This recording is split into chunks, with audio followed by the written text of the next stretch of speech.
విశ్వసనీయత అనేది రాజకీయ నాయకులకు ఉండాలి. ఆ విశ్వసనీయత రాజకీయ పార్టీలకు లేదనేది మీకు కూడా తెలుసు, మాకు కూడా తెలుసు. నేను అందుకే నువ్వు ఓట్లు వేయడానికి నేను నామినేషన్ వేయడానికి వచ్చిన ఫార్వర్డ్ బ్లాక్తో.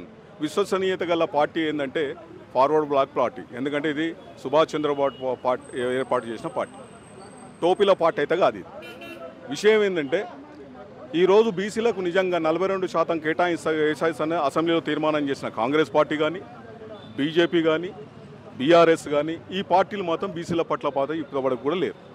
నేనేమంటున్నంటే చిత్తశుద్ధి ఉన్న పార్టీలు అయితే ఇది నిజంగా చెప్పాలంటే, కానీ చిత్తశుద్ధి ఏడున్నది మీకు? బీసీలకు 42% రిజర్వేషన్ ఇవ్వాల్సింది వాడు, తెచ్చాల్సింది మీరు. మీ ఇద్దరు కలిసి రోడ్డు మీద నిలబడితే మేము పాగలగలమా? బీసీలు పాగలగాలాగా కనబడుతున్నారు. ఓట్లేసే యంత్రాలమా? లేక ఎట్లా కనిపిస్తున్నాం? కనీసం మాకు కేంద్ర ప్రభుత్వంలో, కేంద్ర రాష్ట్ర ప్రభుత్వాల్లో ఉద్యోగ కల్పన కల్పించాల్సిన బాధ్యత వీళ్ళ మీద ఉంది కదా. ఉద్యోగాలు ఏది? ఉద్యోగాలు ఎక్కడ పోయినాయి? మోడీ ప్రభుత్వం వస్తే ఉద్యోగాలు కల్పిస్తాను, ప్రతి సంవత్సరం 1 కోటి ఉద్యోగాలు కల్పిస్తున్నారు. 10 సంవత్సరాలు 10 కోట్ల ఉద్యోగాలు కావాలి, ఇంతవరకు లేదు.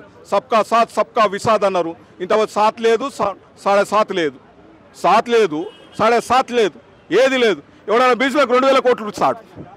దేశవ్యాప్తంగా బీసీలకు 2000 కోట్లు ఇస్తాడు ఎవడైనా?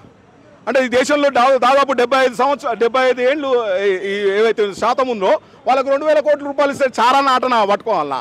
ఇండస్ట్రీ పాలసీలో 1000 కోట్ల రూపాయలు వాళ్ళకి చేంజ్ చేస్తారు. ఇండస్ట్రీ పాలసీలో వాళ్ళకి 1000 కోట్ల రూపాయలు ఇస్తారు, వాళ్ళకి మాఫీ చేస్తారు. కనీసం రైతుకు గిట్టుబాటు ధర ఇయ్యలేని ప్రభుత్వాలు కాంగ్రెస్, బీజేపీ, బీఆర్ఎస్ కూడా ఉన్నదని తెలియజేస్తూ ఉన్నాను. ఈరోజు నిజంగా బీసీల పక్షాన నిజంగా 42% తెచ్చేంత వరకు రోడ్ల మీద కూర్చోవడానికి సిద్ధంగా ఉన్నామని తెలియజేస్తూ ఈ అవకాశం.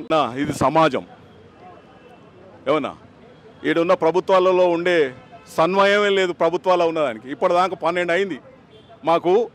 నిజంగా ఇప్పుడు పోవాలంటే 1 గంటలకు మన నామినేషన్ తీసుకున్నారు. సన్వయం లేదు వాళ్ళ దగ్గర. ఇక సన్వయం మన దగ్గర అంటే బీసీ ప్రజలలో ఉంది లేదని కాదు, అట్లా సమస్య లేనేలేదు. బీసీలు చూస్తున్నారు. నాంటున్నంటే బీసీల పక్షాన నిజంగా మాకు ఉద్యోగాలు, మా బడ్జెట్ ఏది, మా బడ్జెట్ ఏంది? నేను అందుకే విజ్ఞప్తి చేస్తూ ఉన్నాను. నేను ఆల్ ఇండియా ఫార్వర్డ్ బ్లాక్కి దయచేసి బీసీలు, ఎస్సీలు, అగ్రవర్ణంలో పేదలందరూ కూడా మాకు ఓట్లు వేయాలని తెలియజేస్తున్నాను.